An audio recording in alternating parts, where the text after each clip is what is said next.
Популярность международных спортивных игр «Дети Азии» растет. Это подтверждает рекордное количество заявок на участие в предстоящих играх, которые, напомним, пройдут этим летом в Якутске. Сегодня заместитель председателя оргкомитета шестых игр Александр Соловьев провел пресс-конференцию по подготовке и проведению спортивного мероприятия. Церемония открытия состоится 6 июля. Якутию представят 446 спортсменов по всем 22 видам спорта. На подготовку выделено 45 миллионов рублей, на ремонт дорог и облагораживание столицы предусмотрено 144 миллиона. На 77 объектах будут идти ремонтные работы, а, например, на стадионе Туймада добавят 4000 посадочных мест.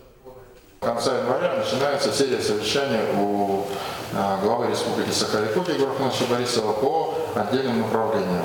Это по местам проведения, по подготовке сборной Республики Саха-Якутия к данным соревнованиям. Мы готовы на сегодняшний день к принятию таких игр.